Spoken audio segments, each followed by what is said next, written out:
দর্শক, liberty section TV কানাডার রাজনীতির কথনে স্বাগত জানাচ্ছি। আমি আতিক রহমান।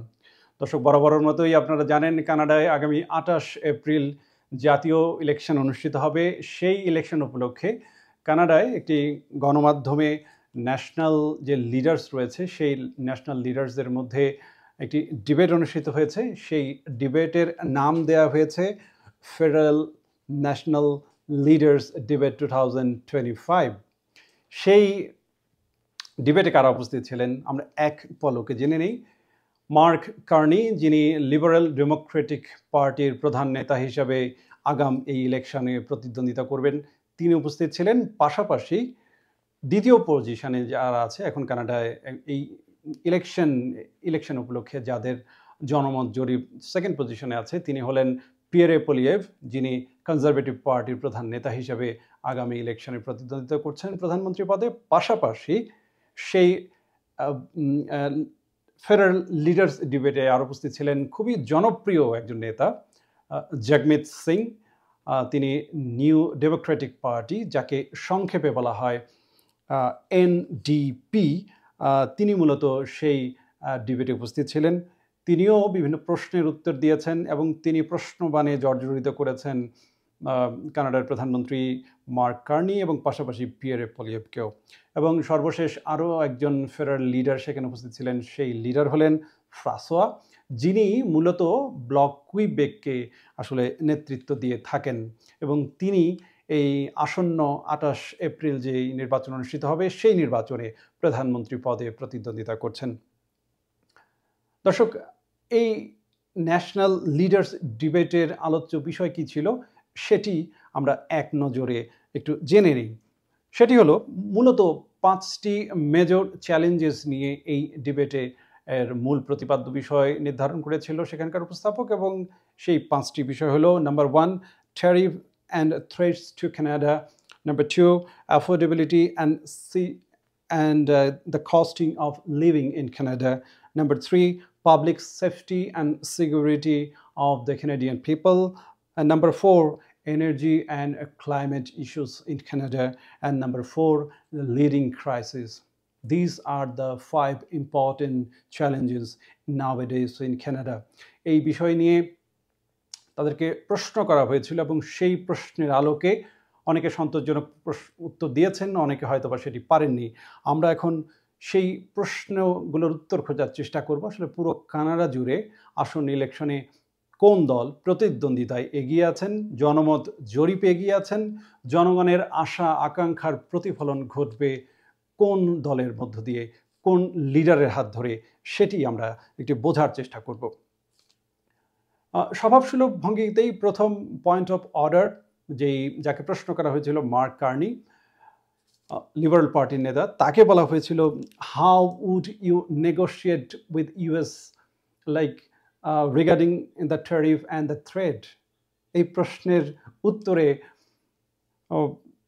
স্বভাবসুলভ ভঙ্গিতেই মার্ক কার্নি বলেছে আসলে কানাডার উপর আরোপিত যে আনইউজুয়াল যে ট্যারিফ আরোপ করেছে US president Donald Trump, as well as তিনি যে একটি থ্রেট দিয়েছে কানাডাকে অঙ্গরাজ্য হিসেবে নিয়ে নেয়ার, সেটি নিশ্চয়ই ইতিবাচকভাবে কানাডিয়ান পিপলরা সেটিকে দেখেনি, বরং এটি নেতিবাচকভাবে তারা দেখেছে।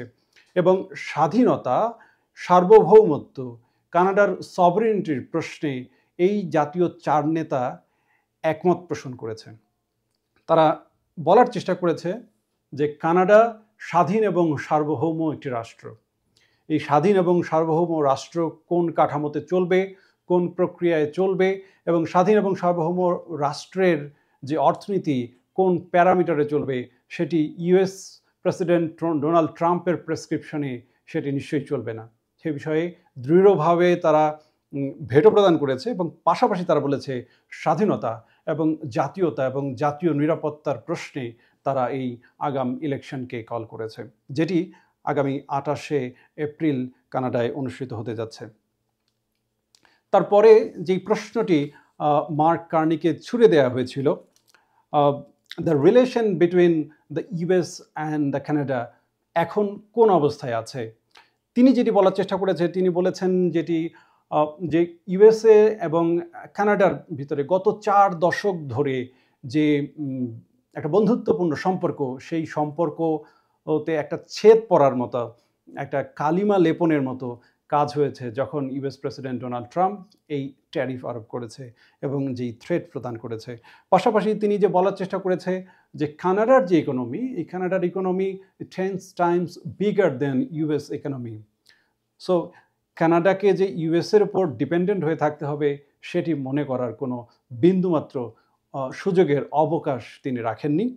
তিনি আরও যেটি বলার চেষ্টা করেছেন যে এই যে আরোপিত ট্যারিফ, এই ট্যারিফের এগেনস্টে কানাডা কি পদক্ষেপ গ্রহণ করবে এবং কানাডা একটি স্ট্রং একটা ইকোনমিক জোনে কিভাবে প্রবেশ করবে, এখন স্ট্রং ইকোনমিক স্ট্যাবিলিটি কিভাবে কানাডায় নিজ মাটিতে গড়ে তুলবে সেটি নিয়ে তিনি তার কর্মপরিকল্পনা তিনি সেটি একটা একটা একটা আইডিওলজিক একটা পিকচার তিনি একটা তুলে ধরেছেন।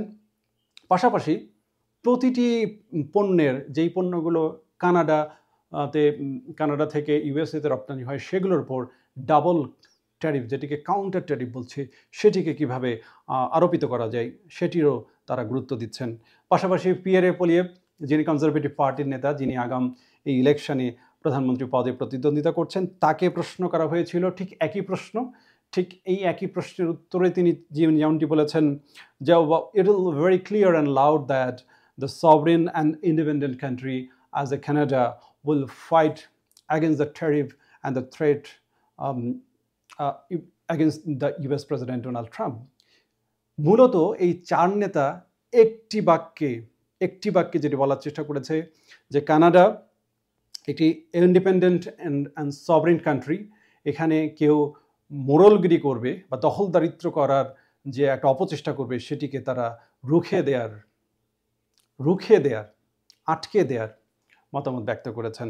পাশাপাশি তিনি মার্ক কার্নি, যিনি ফেডারেল পার্টির নেতা এবং প্রতিদ্বন্দ্বিতা করছেন, তাকে বিভিন্ন প্রশ্নবাণে জর্জরিত করেছেন। তিনি বলেছেন যে তার আগের নেতা জাস্টিন ট্রুডো, যিনি প্রধানমন্ত্রীর পদে দীর্ঘ কয়েক বছর তিনি দায়িত্ব পালন করেছেন, তার যে অদূরদর্শিতা এবং যে সিদ্ধান্তগুলো কানাডার ক্ষেত্রে তিনি নিয়েছেন, সেই সিদ্ধান্তগুলো যুগান্তকারী কোনো সিদ্ধান্ত ছিল না, সেগুলো কানাডার ইকোনমিকে বরং আরও একটা অবনমনের দিকে, ইনফ্লেশনের দিকে উনি ঠেলে দিয়েছে। সো সেই দলের নেতা হিসেবে মার্ক কার্নি আবির্ভূত হয়েছে। আসলে সেই দলের গুণগত তেমন কোনো পরিবর্তন হবে না, দলের খোলস যেমন আছে ঠিক তেমনই হয়েছে। সেখানে খোলসের হয়তোবা যাকে বলা হয় জাস্টিন ট্রুডোর ওই জায়গায় স্থলাভিষিক্ত হয়েছে মার্ক কার্নি।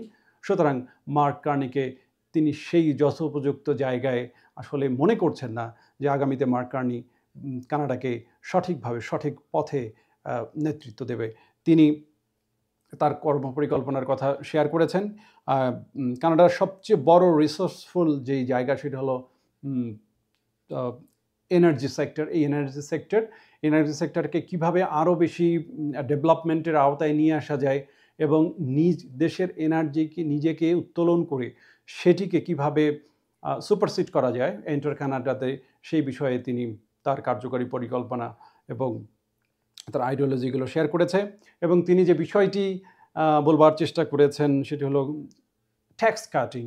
প্রতিটি পণ্যে যে আরোপিত ট্যাক্স, সেই ট্যাক্সগুলোকে তিনি রিবেট করে দেবেন যতটা সম্ভব পারা যায়।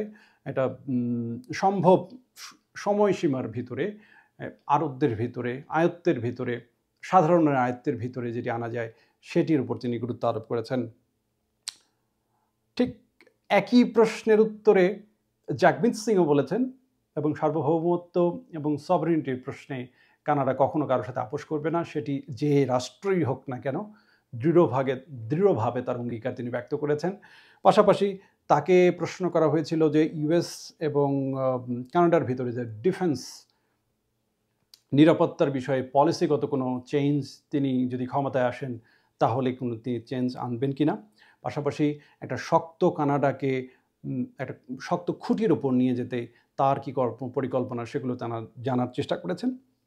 তিনি স্বভাবসুলভভাবেই যেটি বলেছেন যে কানাডা এবং ইউএসের যে বর্ডার শেয়ারিং যে ক্যাপাসিটি আছে সেটিকে আরও স্ট্রং এবং স্ট্রঙ্গার একটা পজিশনে কিভাবে নিয়ে যায় সেটি নিয়ে তিনি তার মতামত তিনি ব্যক্ত করেছেন। পাশাপাশি কানাডাকে একটি শক্ত অর্থনৈতিক ভিত্তির উপর কিভাবে দাঁড় করা যায় সেটি নিয়ে তার জোরালো বক্তব্য রেখেছেন। পাশাপাশি যেই বিষয়টি তিনি বলার চেষ্টা করেছেন যে সর্বোপরি সেটা হলো যে এটা ডিপেন্ডেন্ট কান্ট্রি তথা কানাডা একটা ডিপেন্ডেন্ট কান্ট্রি হিসেবে যত রকম ইতিবাচক ভূমিকা তিনি পালন করার তিনি সেটি করবেন এবং তার দল ক্ষমতায় আসলে কানাডার জনগণের জন্য, বিশেষ করে কানাডার জনগণ যেন ক্ষতিগ্রস্ত না হয় সেটির উপর তিনি গুরুত্ব আরোপ করেছেন। এবং সর্বশেষ যিনি আরেকজন ফেডারেল পার্টির নেতা ফ্রাসোয়া, যিনি নিউ ব্লক কুইবেককে নেতৃত্ব দিচ্ছেন, তাকে ঠিক একই প্রশ্ন করা হয়েছিল যে কানাডার উপর যে ইউএসের যে ট্যারিফ আরোপ করা সেটিকে তিনি কিভাবে দেখছেন, এবং তিনিও তার স্বভাবসুলভ ভঙ্গিতে সেটির উত্তর দিয়েছেন এবং তিনি কানাডাকে কিভাবে প্রোটেকশনের আওতায় নিয়ে আসবেন, ট্যারিফ থেকে কিভাবে মোকাবেলা করে কানাডাকে সামনের দিকে নেতৃত্ব দেবেন তিনি সেটি বলার চেষ্টা করেছেন। তিনি যেটি বলেছেন যে শুধুমাত্র ট্যারিফের এগেনস্টে যুদ্ধ ঘোষণা করলে হবে না, সেটি হলো যে ডলার টু ডলার ট্যারিফ সেটিকে আরোপ করতে হবে। কানাডার সাইজের যে ইকোনমি সেটিকে আরও বৃহৎ পরিসরে শুধুমাত্র ইউএসের ওপর ডিপেন্ডেন্ট না হয়ে সেটি পার্শ্ববর্তী দেশ, সেটা মেক্সিকো হতে পারে অ্যাজ আ বেসিক চয়েস, সেটাকেও তিনি কাজে লাগাবেন কিভাবে সেটি নিয়ে তার কর্মপরিকল্পনা তিনি ব্যক্ত করেছেন। আরেকটি বিষয় যেটি বলেছেন পিয়েরে পোলিয়েভ সেটি হলো যে গত 10 বছরে কানাডার হাউজিং খাতে যেই একটা অচল অবস্থা দেখা যাচ্ছে সেই হাউজিং খাতের অচল অবস্থা সেটি জাস্টিন ট্রুডোকে তিনি সরাসরি দূষেছেন এবং একদম রীতিমতো ধুয়ে দিয়েছেন। তিনি বলেছেন গত 10 বছরে জাস্টিন ট্রুডোর যে কর্মপরিকল্পনা ছিল এবং হাউজিং খাতের যেই অচল অবস্থা আজকে এর পেছনে জাস্টিন ট্রুডো দায়ী। কেননা জাস্টিন ট্রুডোর যেই নীতিগত সিদ্ধান্তগুলো নিয়েছেন, বিশেষ করে এত পরিমাণ ইমিগ্রেন্টকে তিনি এই কানাডায় এনে জায়গা দিয়েছেন, পাশাপাশি এই ইমিগ্রেন্টদেরকে আরও বেশি প্রণোদনা এবং সরকারি সুযোগ সুবিধা দিতে গিয়ে বিশেষ করে কানাডার ইকোনমি একটা নড়বড়ে একটা অবস্থার দিকে গিয়েছে এবং সেটির জন্য তিনি মূলত জাস্টিন ট্রুডোকে দূষেছেন। এবং কানাডার হাউজিং ইকোনমির যে এখন অচল অবস্থা, বিশেষ করে আজ থেকে 10 বছর আগেও 40 থেকে 50 হাজার ডলারে যে কিনা বাড়ি কিনতে পারতো, সেই বাড়ির মূল্য এখন হয়ে গিয়েছে 2 থেকে 3 গুণ বেড়ে প্রায় 1 লাখ থেকে 1.5 লাখ ডলার। সেটি আসলেই সাধারণ যে ম্যাস পিপল অফ কানাডা তাদের আয়ত্তের একদম আকাশচুম্বী অবস্থা, আয়ত্তের বাহিরে। সেই সব বিষয় নিয়ে মূলত এই 4 লিডার তাদের বিভিন্ন প্রশ্নের উত্তর দেওয়ার চেষ্টা করেছেন। এখন মূলত দেখার বিষয় আগামী 28 এপ্রিল কানাডায় অনুষ্ঠিত যে নির্বাচন, সেই নির্বাচনকে ঘিরে জনমত কি বলছে, সেই জনমত জরিপের ফলাফল কতটুকু অ্যাপ্লিকেবিলিটির ভিতরে আসতেছে, সেটি হলো এখন বড় আলোচনার কেন্দ্রবিন্দুতে। তবে কানাডার যে জনমত জরিপ সংস্থাগুলো আছে, দ্য গ্লোব মেইল তারা জরিপ চালিয়েছে এখন পর্যন্ত। সর্বশেষ জরিপ অনুযায়ী এখনও গতকালের জরিপ তথ্য অনুযায়ী সেটি হলো এখনও কানাডার লিবারেল ডেমোক্রেটিক পার্টি, যিনি মোটা দাগে বলা যায় প্রায় 42 থেকে 43% আসন পাওয়ার দাবিদার হিসেবে তারা সেই রিপোর্টটি প্রকাশ করেছে। পাশাপাশি দ্বিতীয় অবস্থানে থাকা পিয়েরে পোলিয়েভের নেতৃত্বাধীন কনজারভেটিভ পার্টি, তাদের জরিপের পয়েন্ট এসেছে প্রায় 40.something, এবং অন্যান্য যে রাজনৈতিক দল রয়েছে সেখানে জগমিত সিংয়ের এনডিপি নিউ ডেমোক্রেটিক পার্টি, তিনি কিছু পদ পাবেন, তিনি কিছু আসন পাবেন, এবং সবশেষ ফ্রাসোয়া ব্লক কুইবেক তারও কিছু আসন পাওয়ার কথা এই জনমত জরিপে উঠে এসেছে।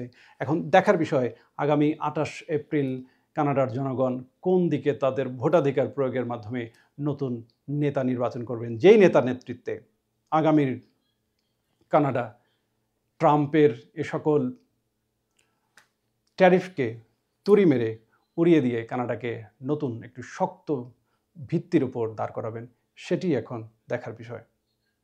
নিশ্চয়ই আমরা পরবর্তীতে খোঁজ খবর রাখছি, আমরা আরও ইলেকশনের খবর আমরা দেওয়ার চেষ্টা করব, পাশাপাশি আপডেট নিউজগুলো সাথে পেতে আমাদের চ্যানেলটি সাবস্ক্রাইব করে আমাদের পাশে থাকুন।